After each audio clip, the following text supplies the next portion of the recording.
On n'est pas ici pour critiquer les gens. Mais nous sommes là pour enrichir ceux qui ont des problèmes dans la compréhension de l'écriture.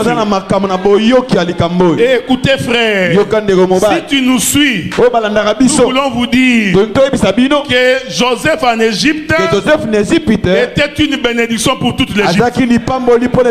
Donc quand vous rencontrez un ministre de Dieu qui a la parole, tu ne peux pas les jalouser. Parce qu'il est une bénédiction pour vous. Est-ce que vous me suivez? Alors écoutez-moi attentivement. Commençons par lire l'écriture. Nous prenons le livre de Daniel. Dans son chapitre 1er. Chapitre 1er. Daniel chapitre 1er. Daniel chapitre 1er. Mais la lecture, vous pouvez lire à la maison. Mais matangi oko tanga nandako. Ça va être très long si je lis ça ici. Et kozala mulai sona tangango awa. Et je ne voudrais pas perdre mon temps avec une longue lecture. Parce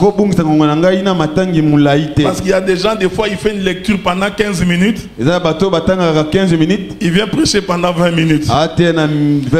Il va nous faire perdre beaucoup de temps. Je prends Daniel chapitre 1er. Daniel chapitre 1er. Je vais d'abord lire le verset 3. Le roi donna l'ordre à Ashpenaz.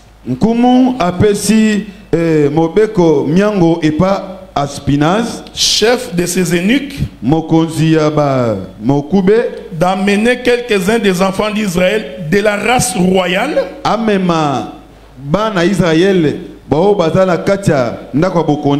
Ou des familles nobles. Ou bien libota oyo ya motuya. Nous allons sauter pour prendre le verset 12. Verset 11. 11. Alors Daniel dit à l'intendant, Daniel ayebisi intendant, à qui le chef des eunuques avait remis la surveillance de Daniel. De Hanan, de Miskaël et d'Azaria. Hanan, Miskaël et Azaria. Éprouve tes serviteurs pendant 10 jours. Qu'on nous donne des légumes à manger et de l'eau à boire. Tu regarderas ensuite notre visage,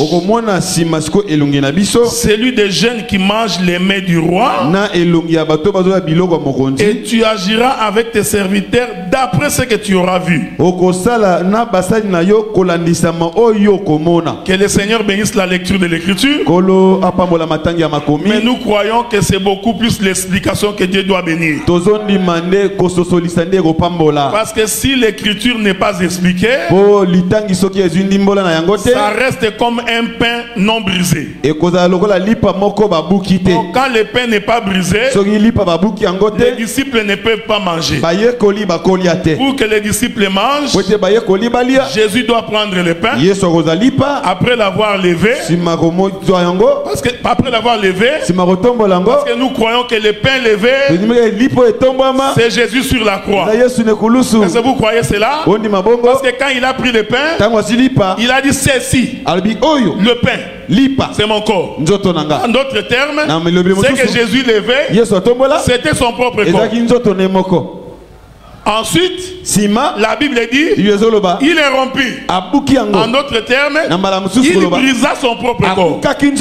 Après avoir brisé, il distribua. Que la paix de Dieu soit avec vous. Si Jésus n'était pas mort, il n'y a pas de nourriture pour nous. Si nous mangeons aujourd'hui, si nous avons de la nourriture, c'est parce qu'un pain a été brisé. Mais écoutez. Or, le pain vient du blé. Or le blé, c'est un produit de la terre. Est-ce que vous me suivez?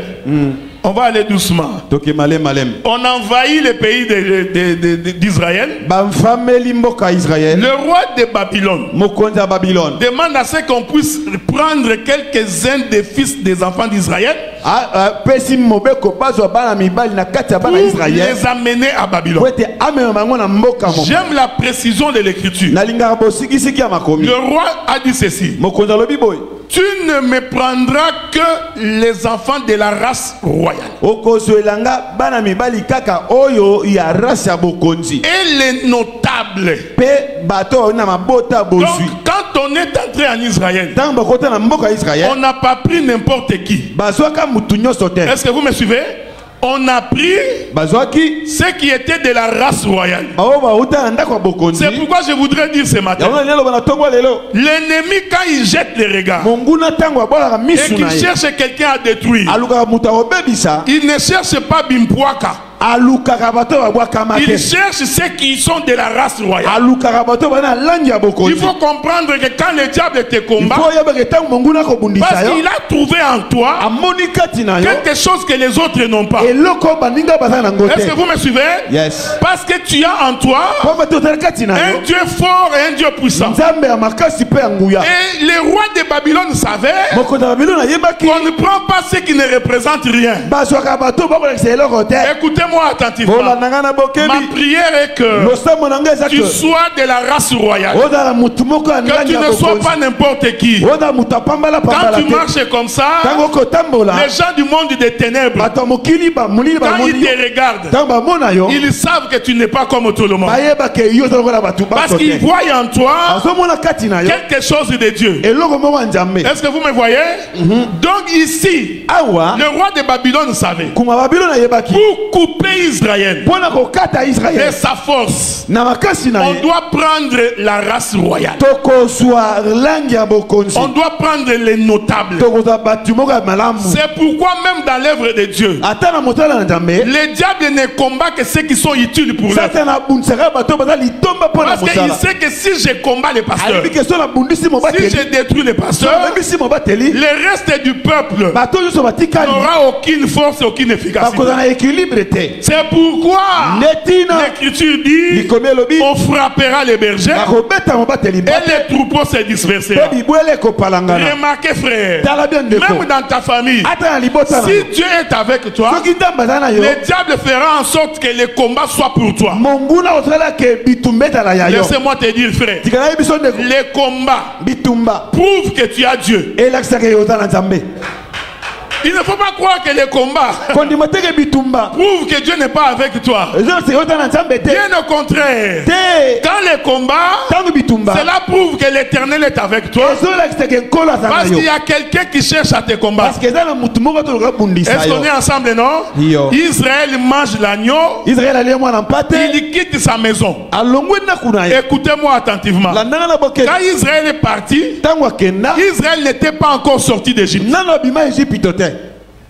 Pendant qu'il marchait là, bien qu'il ait mangé l'agneau, il était toujours dans le territoire de Pharaon. Jusqu'à ce qu'ils se sont retrouvés devant la mer Rouge. En arrivant devant la mer Rouge, c'est là qu'ils ont compris qu'en réalité on n'était pas encore sorti. Est-ce que vous me suivez? Yes. Regardez, tu as cru à l'évangile, tu as accepté le Seigneur, tu manges l'agneau, mais comprends que pendant que tu marches, Pharaon va toujours s'élever pour te poursuivre. Mais nous avons l'assurance que lorsque nous serons en difficulté, c'est lui qui fait souffler le vent de l'Orient. Va faire souffler le vent. Écoutez-moi attentivement. Je prêche un Dieu qui amène d'abord l'homme à comprendre qu'il ne peut rien. Nous prêchons un Dieu pour des personnes qui ne peuvent rien faire. Si tu crois que tu es encore capable, Dieu n'a pas besoin de toi. Dieu a besoin des gens qui disent que nous ne sommes pas capables. Ceux qui sont chargés, non seulement chargés, ils doivent aussi être fatigués. Si tu trouves que tu n'es pas encore fatigué, en réalité Dieu n'a pas besoin de toi. Il y a des gens qui sont chargés, mais ils ne sont pas encore fatigués. Ta maladie est une charge, mais il faut que tu te fatigues. Il faut que tu dises je suis fatigué de cette maladie. Si tu ne le dis pas, Dieu n'intervient pas. Est-ce que vous me suivez? Israël marche, il arrive devant la mer Rouge. Il se rend compte qu'il n'y a pas de chemin. Je voudrais vous poser une question. Quand Moïse est entré pour libérer Israël, il n'a pas traversé la mer Rouge. Donc Israël, non, Moïse connaissait les chemins par lesquels il faut entrer en Égypte. Maintenant, quand il a pris le peuple, pourquoi n'est-il pas sorti par les mêmes chemins? Est-ce que vous me suivez? Il y a beaucoup de choses à dire ici. Moïse connaissait les chemins par lesquels il est entré. Mais pour sortir, il ne sort pas par les mêmes chemins. Laisse-moi te dire, tu connais les chemins par lesquels tu es entré dans le monde. Mais pour sortir, tu ne sortiras pas par les mêmes chemins par lesquels tu es entré. Que la paix de Dieu soit avec vous. Nous naissons dans le péché adamique. Mais pour sortir du monde, il faut que nous sortions en Jésus-Christ. Les chemins par lesquels Moïse est entré, c'est l'image de la manière dont nous naissons dans le monde. Mais pour sortir, il faut qu'une écriture s'accomplisse. Pour entrer dans le royaume, il faut naître de nouveau. Pour naître de nouveau, il faut rentrer dans le ventre de la terre. Si tu ne rentres pas dans le ventre de la terre, tu ne peux pas naître de nouveau. Voilà pourquoi, quand ils arrivent devant la mer Rouge, la mer Rouge qui représente la terre, alors il faut que l'homme descende dans le ventre de la terre. Que la paix de Dieu soit avec vous, parce qu'il est écrit, j'aime ça. La Bible dit, au deuxième jour de la création, Dieu sépare les eaux d'en haut et les eaux d'en bas. Mais écoutez, nous n'avons pas vu quand est-ce que Dieu a mis la terre dans les eaux d'en bas. Nous constatons tout simplement que la Bible dit l'Esprit de Dieu s'est mouvé au-dessus des eaux, les eaux d'en bas, mais que dans ces eaux-là, il y avait la terre. Mais quand est-ce que cette terre a été mise sous l'eau? Ah, j'ai compris. C'était Moïse qui descendait. Quand Moïse entre en Égypte, c'est la terre qui rentre sous l'eau. Mais c'est tout à fait normal. C'est tout à fait normal. Parce qu'une femme a dit, je l'appellerai Moïse, qui veut dire tirer des eaux. Donc il était la terre qui était dans l'eau. Est-ce qu'on est ensemble, non? Yes. L'écriture dit, Dieu dit à Moïse, pourquoi c'est cri? Pourquoi c'est tumulte? Laisse-moi te dire, celui qui a Dieu, il ne tremble pas. Même quand il y a des difficultés, même quand il y a des problèmes, sois rassuré que celui qui est avec toi, il est vivant, frère. Il ne t'abandonnera jamais. Il dit à ses peuples, soyez calmes, marchez. J'aime ça, marchez seulement, avancez. Parce que je dis ceci, nous ne nous posons pas la question comment ça va arriver, de quelle manière. Ça, ce n'est pas notre problème. Nous savons qu'une chose, que ça va arriver. Comment ça va venir? On n'a pas besoin de le savoir. C'est lui qui nous a dit, allez-y. Lui, c'est ce qui va arriver. Nous, nous savons que ça va arriver. Nous ne posons pas la question. C'est ça la foi. Comment c'est possible? Est-ce que si j'abandonne ça, comment Dieu va me nourrir? Ne te pose pas cette question. Dieu a dit abandonne. Abandonne. Comment tu vas être nourri? L'Éternel Dieu connaît. Est-ce que vous comprenez? Israël ne comprenait pas. Qu'est-ce qui va arriver? Oh, la Bible dit un vent soufflant de l'Orient. Est-ce que vous me suivez? Or l'Orient, c'est là où le soleil s'élève. En d'autres termes, le vent de l'Orient, c'est tout un soleil. qui sort de sa chambre. Est-ce que vous me suivez? Oh, quand le vent souffle du côté de l'Orient, il doit marcher pour aller du côté de l'Occident. Il ne peut pas faire une autre trajectoire. Parce que le soleil se lève en Orient, il se couche en Occident. Donc quand le soleil sort en Orient, quand le vent souffle de l'Orient, ce vent-là voudrait dire celui qui était au ciel marche pour descendre. Mais il descend où? En Égypte, là où se trouve la mer Rouge. Est-ce que vous me suivez? Il souffle, il ouvre un chemin. Laisse-moi dire à quelqu'un, Dieu est capable d'ouvrir un chemin là où il n'y avait pas de chemin. Non, tu n'as pas compris. S'il n'y a pas de riches dans ta famille, toi tu seras le premier qui va les devenir.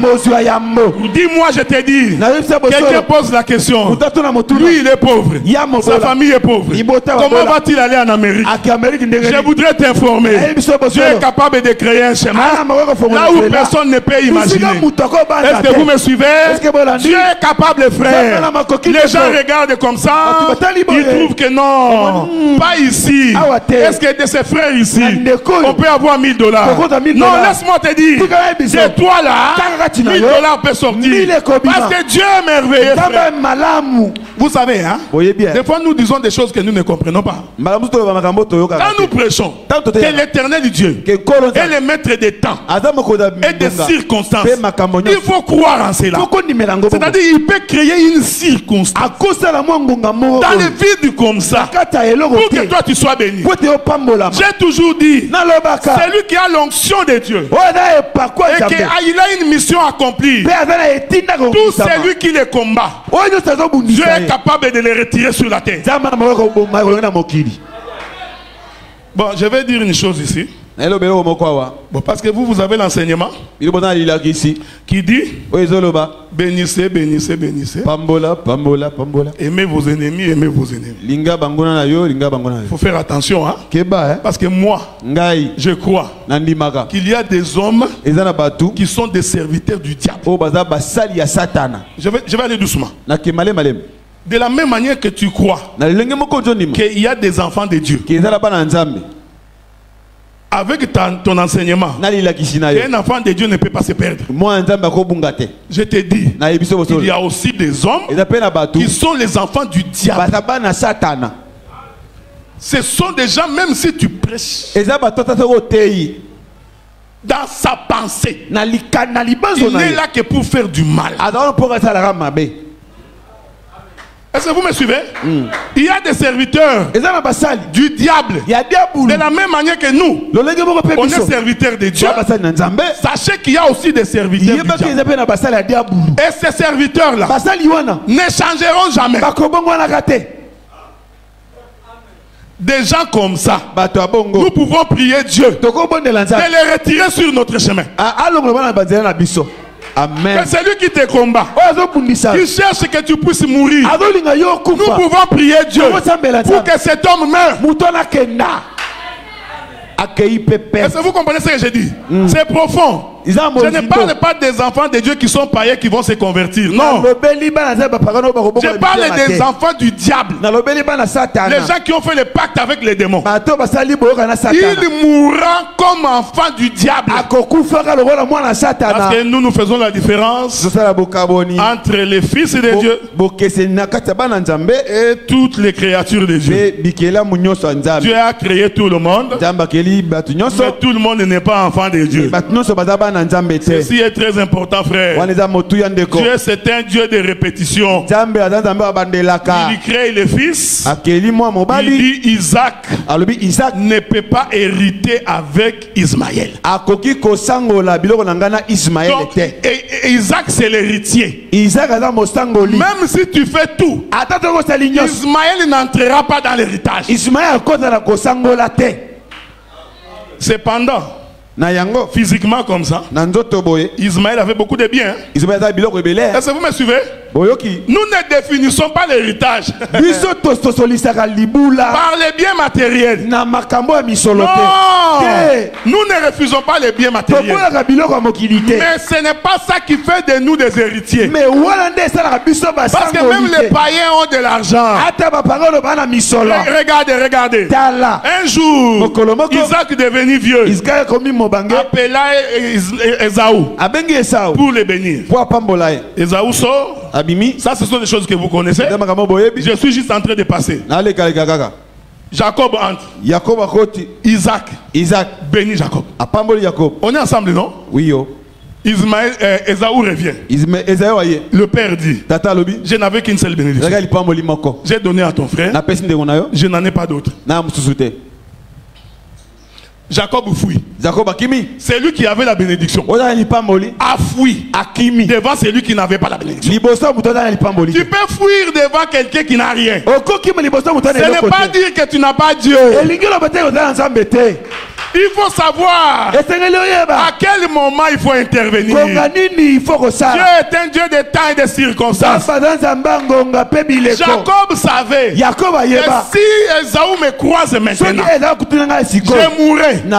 Vous avez des bénédictions. Des fois vous la perdez parce que vous ne savez pas comment vous comporter devant elle. Tu es dans un projet de $1 million. Les projets n'ont pas encore réalisé. Tu commences à dire à tout le monde, moi j'ai marché de $1 million. Tu ne comprends pas. Il faut te taire. Est-ce que vous voyez? Jacob a compris, dit non. Pas maintenant. Laisse-moi fuir. Que la paix de Dieu soit avec vous. Pendant que Jacob fuit, il croise Dieu. La nuit, la bagarre commence. Un Dieu, créateur du ciel et de la terre, qui se bagarre avec un homme. Et Dieu supplie l'homme. Laisse-moi partir. Vous voyez? Appelez-nous. Hein? Appelez-nous. Nous viendrons expliquer ces choses. En toute humilité, frère. Appelez-nous. Ne sois pas orgueilleux. Je vais dire une chose en passant. Nous, on ne fait pas la promotion des assemblées des saints pour risquer de devenir dénominationnels. Nous faisons la promotion de la parole. Quand vous nous invitez, nous ne venons pas avec l'étiquette. Tu vois, nous sommes des assemblées des saints. Non, nous venons pour vous annoncer celui qui est mort et qui est ressuscité pour vous. Quand vous évangélisez, ne faites pas l'évangélisation de l'église. Non, faites l'évangélisation de la parole. Dites à ces gens, venez ici pour écouter le son de la trompette. Comment expliquer? Le Dieu créateur se battre avec un homme et il est incapable de battre cet homme. Et je vous informe, frère, ils se sont battus la nuit. Pendant qu'ils se battaient là, personne ne voyait. C'était Dieu et Jacob en train de se bagarrer. Dieu savait que le soleil va se lever. Il dit à Jacob, please, pardon, laisse-moi partir avant que le soleil ne se lève.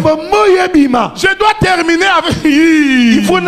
Je vais terminer avec toi pendant la nuit. Notre problème à nous, nous allons régler ça la nuit. Parce que le matin, il y a un peuple qui a besoin de me voir. Mais il faut que je finisse avec vous. Est-ce que vous me suivez? Ah, j'ai compris que cette bagarre-là de Dieu avec Jacob, c'était les 3 heures de ténèbres qui s'est passé sur la croix. Est-ce que vous me suivez? La Bible dit, sur la croix, il y a eu 3 heures où le soleil s'était couché. Est-ce que vous me suivez? Oh, pendant ces 3 heures-là, Dieu était en train de se bagarrer avec Jacob. Écoutez-moi attentivement, parce que l'écriture dit, il est venu chez les siens. Ça c'est le soleil. Les siens ne l'ont pas reçu. Il va vers nous. C'est le temps des ténèbres. C'est là où le soleil s'est couché. Il a d'abord commencé par éclairer Israël. Israël ne l'a pas reçu. les ténèbres s'abattent pendant 3 heures pour confirmer qu'il était dans le tombeau. Parce que c'est les 3 jours de Jésus dans le tombeau. Or, le tombeau, selon Jonas, c'est le lieu des ténèbres. Tu m'as mis dans l'abîme, dans les ténèbres. Est-ce que vous me suivez? Donc, sur la croix là, ces 3 heures là, c'était tout un tombeau. Donc, l'Éternel était dans les séjours de mort. Mais dans ces séjours de mort, c'était pour libérer un peuple. Quand il finit les 3 heures, la Bible dit, le soleil réapparaît encore. Oh, cette réapparition du soleil, c'est la visitation de Dieu qui va visiter de nouveau Israël. Est-ce que vous me suivez? Donc il se bagarre la nuit, toute la nuit, et Dieu supplie. Il dit, Jacob, laisse-moi partir. Jacob dit, Éternel, bénis-moi.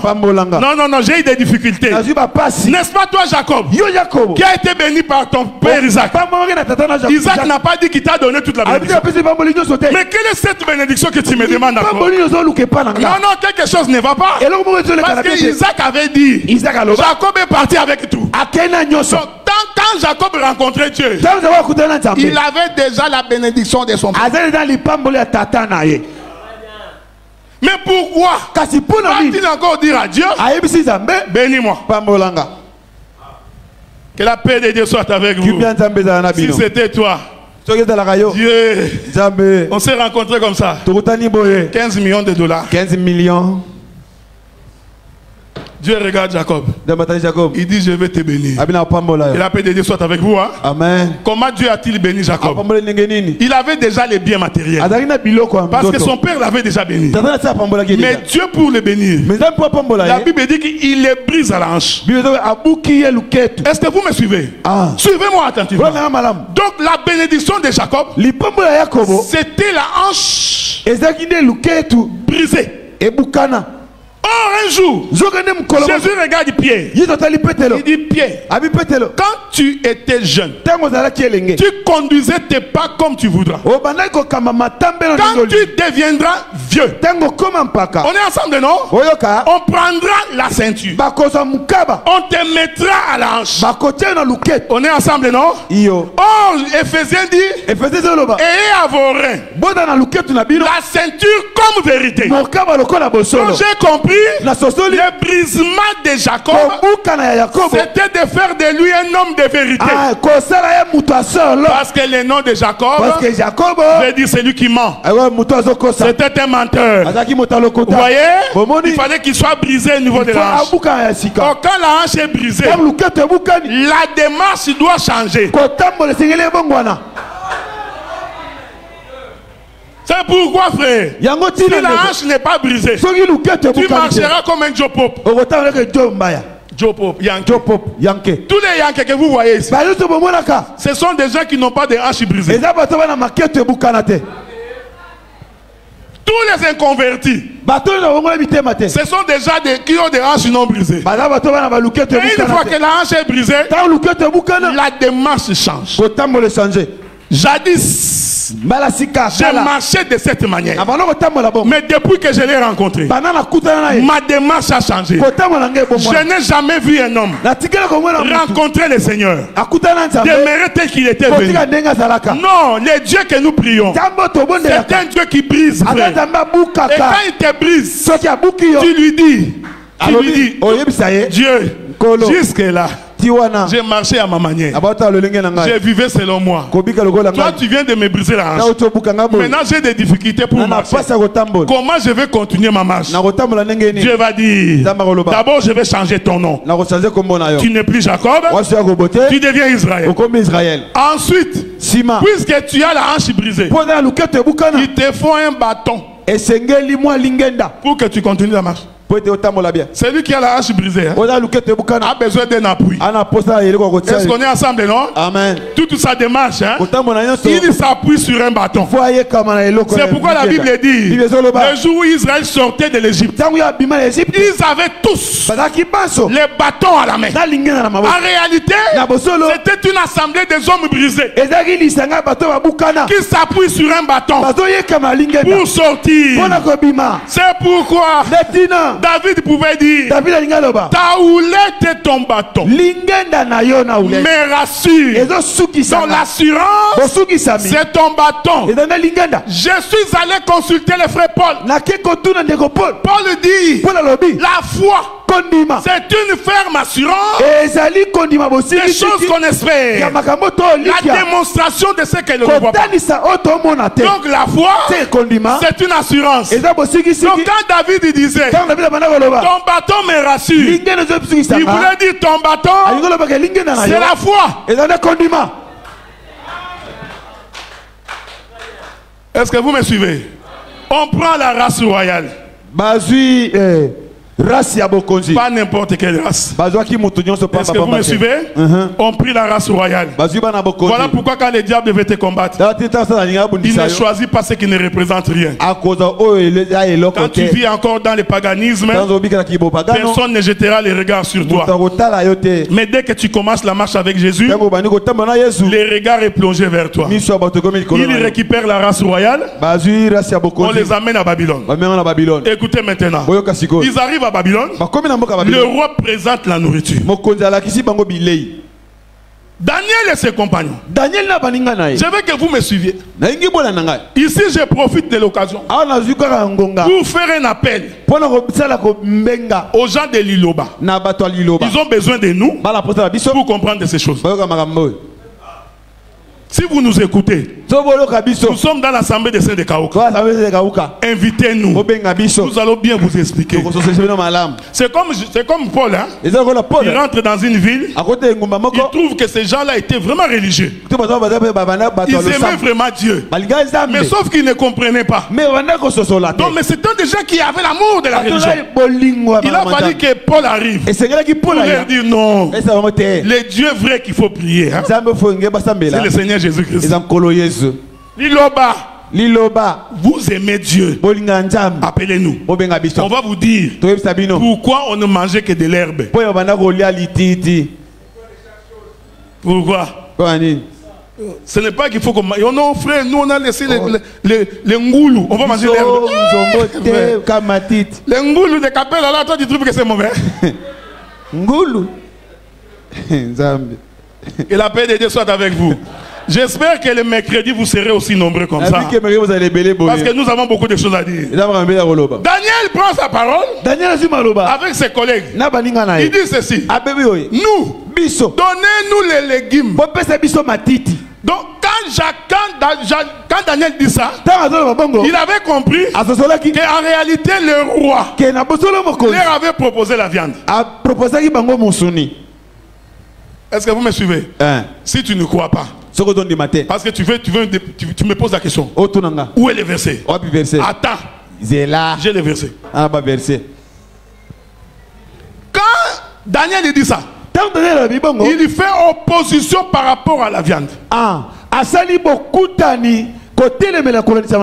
nous, les légumes nous suffisent. Laissez-nous manger les légumes. Après 10 jours, venez voir.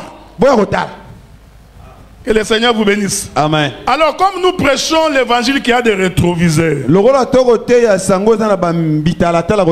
Parce que la voiture quand tu conduis, tu as besoin de rétroviseurs pour voir ce qui se passe derrière. Oh, le Dieu que nous prêchons, c'est le même hier, aujourd'hui et pour toujours. Ces versets-là, ce n'est pas seulement les miracles. Dieu est un Dieu de miracles. Il fait le même hier, aujourd'hui et pour toujours.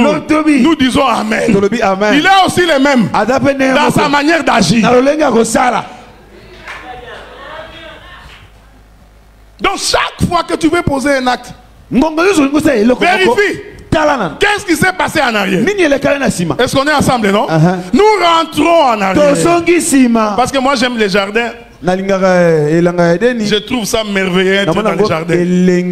Parce que quand je suis à l'intérieur, le diable ne peut pas me voir. Est-ce que vous me suivez, hein? C'est pourquoi j'ai toujours donné un conseil aux ministres ou aux appelés au ministère. Maîtrise la création. Si tu maîtrises la création, tu verras que tout verset que tu vas lire va te renvoyer là-bas. Parce que tout y est. Je disais à un frère, même si on déchire la Bible, on va avec ça les arachides. Nous, ministres de cette époque, seulement en consultant la création, nous continuerons à prêcher. Ce n'est pas moi, c'est Paul. Paul dit que quand on observe les perfections invisibles de Dieu, quand on les considère dans sa création, on doit voir la divinité de Dieu. C'est pourquoi, frère, quand nous avons des difficultés, deux fois dans la compréhension des textes, rentrons au commencement. Je rentre au commencement. Dieu crée les jardins. Écoutez-moi attentivement. Il crée tout. Quand il arrive au 6e jour, non, au 3e jour, Dieu fait une déclaration. Il dit ceci: aucun arbre des champs ne germait encore. Et il continue. Pourquoi? Parce qu'il n'y avait pas de pluie. Deuxième élément, il n'y avait pas d'homme pour cultiver les sols. Écoutez, écoutez. Dieu n'avait pas besoin d'hommes pour aller élever les troupeaux. Non, non, non, non, non, non. Dieu avait besoin de l'homme pour cultiver la terre. Parce que les légumes doivent sortir de la terre après que l'homme ait cultivé. J'ai lu ma Bible. Dieu crée Adam. Il est fait entrer dans le jardin. J'ai fouillé pour voir où Adam a cultivé la terre. Avant le péché, je n'ai pas vu. Si vous voyez, amenez-le, moi je vais repentir. Quand Dieu fait cette déclaration est dans le temps. C'est pourquoi quand l'homme pêche, maintenant Dieu lui dit: tu cultiveras le sol et cela te produira des épines. Est-ce qu'on est ensemble, non? Retenez bien ce que j'ai dit. C'est très important. Mais dans le chapitre 2 de Genèse, Dieu après avoir créé l'homme et les oiseaux et les animaux, il les appelle au rassemblement. Il dit: venez, venez, venez, venez. Mettez-vous ici. On va lire ça. Hein? On va lire ça. Genèse chapitre 2. Genèse chapitre 2. Souffrez que nous trouvions l'écriture.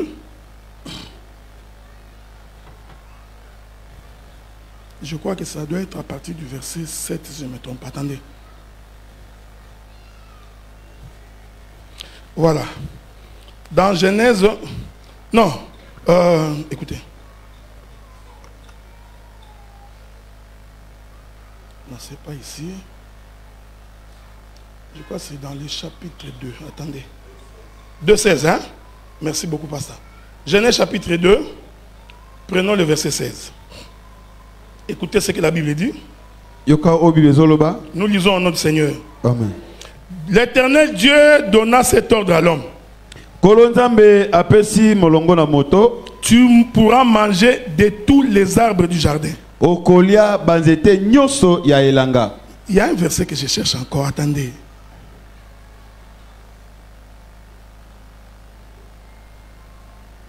Voilà. Souffrez, parce que je voudrais qu'on lise cette écriture-là, où Dieu dit que tu auras pour nourriture toutes semences, des choses comme ça. 2,29. 1,29, hein? Merci beaucoup, pasteur. Genèse chapitre 1er, le verset 29. Lisons ça. Voilà. Nous lisons notre Seigneur. Amen. Écoutez. Ah, et Dieu dit: voici, je vous donne toute herbe portant de la semence. Tala na pesibino lititi nyoso ebimisankona. Qui est à la surface de toute la terre. Oyeza likola mabele nyoso. Et tout arbre ayant en lui du fruit. D'arbres et portant des semences, ça sera votre nourriture. Verset 30. Et à tout animal de la terre, à tout oiseau du ciel, à tout ce qui se met sur la terre, ayant en soi un souffle de vie, je donne toute herbe verte pour nourriture.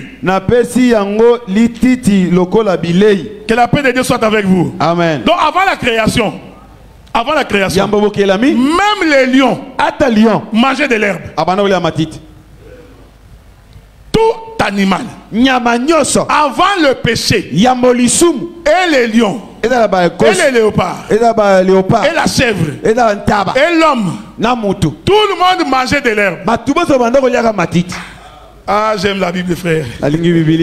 Il est merveilleux. La Bible est merveilleuse, frère. Donc, c'est pourquoi, dans l'âge de Noé, les lions ne pouvaient pas manger la chèvre. Parce que l'âge de Noé, c'était Éden avant le péché. Parce que dans l'âge, les herbivores sont entrés, les carnivores sont entrés, mais tous on mangeait de l'herbe. Donc dans l'âge, la chèvre pouvait passer devant les lions. Il salue les lions et il passe. C'est pourquoi nous croyons que les frères ne peuvent pas se manger. Si on se mange, c'est qu'on est dehors. Parce que dehors, la chèvre, s'il voit les lions, il va fuir. Mais dans l'arche, il est devenu son frère.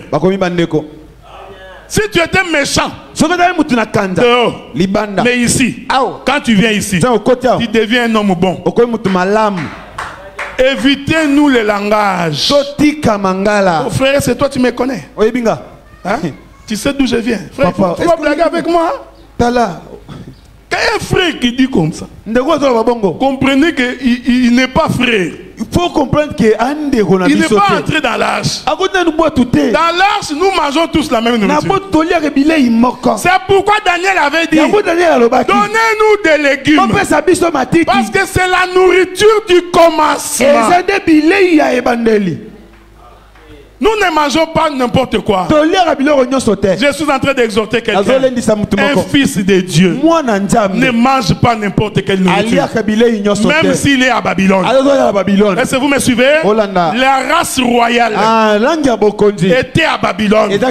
C'est ce que nous sommes dans le monde aujourd'hui. Mais cette race royale a dit, roi, nous n'allons pas manger ta nourriture.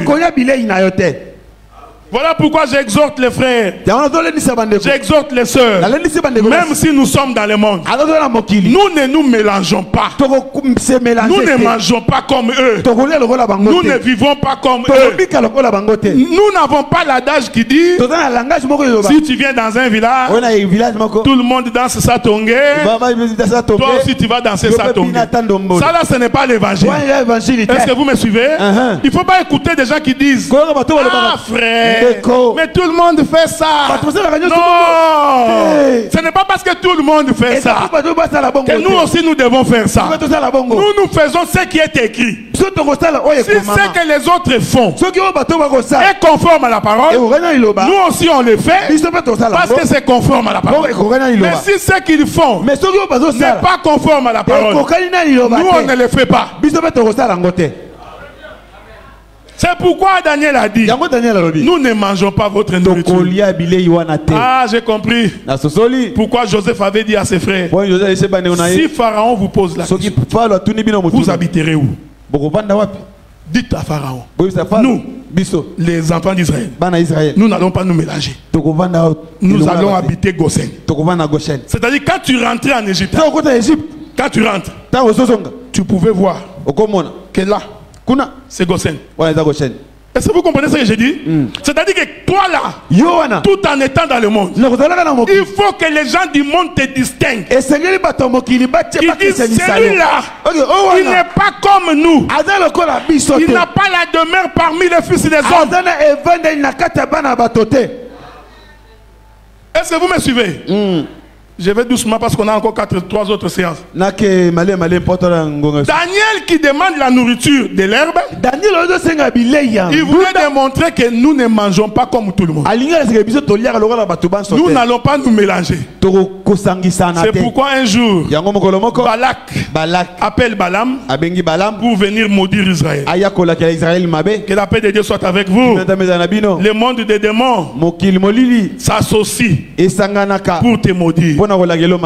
J'ai entendu quelqu'un qui dit si tu prends un gobelet avec de l'eau, tu mets devant la porte, les sorciers ne peuvent pas traverser la porte. Voici un mensonge tout fait. Je ne sais pas qui vous a enseigné des choses comme ça. Les sorciers étaient un esprit. Il peut traverser les frontières, il n'a pas besoin de visa. Oh non, si je vais en Europe, les sorciers ne vont plus me suivre. Voilà encore un autre mensonge. C'est un esprit. Il va traverser. Comme dans le monde des esprits. Ils sont tous en connivence. Il va négocier avec les principautés de là où tu es. Ces principautés-là vont lui donner l'accès. On ne veut pas parler des combats spirituels et des démons. Hein? Vous savez, si tu veux aller en Angola, il faut passer par l'ambassade pour demander un visa et y aller. Dans le monde des esprits, c'est pareil. Chaque territoire a ses principautés. C'est pourquoi tu verras les Kinois ont l'esprit Kinois. Les Katangais ont l'esprit Katangais. Les Moulouba ont l'esprit Moulouba. C'est lié aux principautés de la région. Si tu prends un Katangais de naissance qui naît ici, grandit ici, il aura l'esprit Kinois. Donc dans chaque contrée, il y a des principautés. Maintenant, comme dans le monde visible, pour accéder dans un territoire, tu demandes un visa. Je t'informe que les sorciers aussi font pareil. Quand il veut aller en France, il négocie avec les principautés de la France. Nous avons quelqu'un là-bas. L'Interpol est en train de les chercher. Nous sommes venus pour les prendre. L'Interpol de là-bas va te livrer entre ses mains. C'est pourquoi je voudrais te dire, sans Jésus, quel que soit l'endroit où tu es, les sorciers vont t'avoir. C'est pourquoi ce matin, que Jésus soit ton protecteur, que Jésus te garde, qu'il soit avec toi, pour que l'ennemi ne mette pas la main sur toi. Balaam vient. Maudis-moi ce peuple. Balaam monte sur l'âne. Il essaie de s'avancer pour aller maudire Israël. L'ange de l'Éternel coince l'âne jusqu'au coin du mur. L'âne a été oh, laisse-moi dire à quelqu'un ce matin que tous ceux qui t'en veulent, que Dieu les coince contre les murs. Apalola bango. Alléluia. Qui cherche les moyens d'avancer, qui n'avance pas. Frère, quand on a Dieu, l'ennemi ne peut pas avancer. Il verra l'ange de l'Éternel devant lui et il va aller contre les murs. C'est la prière que j'ai faite. Que tes ennemis soient coincés contre les murs. Que l'Éternel les pousse contre les murs. Qu'ils ne mettent pas la main sur toi. Est-ce que vous voyez ça? La Bible dit Balaam va changer de montagne en montagne. Parce qu'il cherchait les moyens d'avoir Israël. L'ennemi change de montagne. Il change de stratégie. Est-ce que vous me suivez? L'ennemi n'abandonne pas.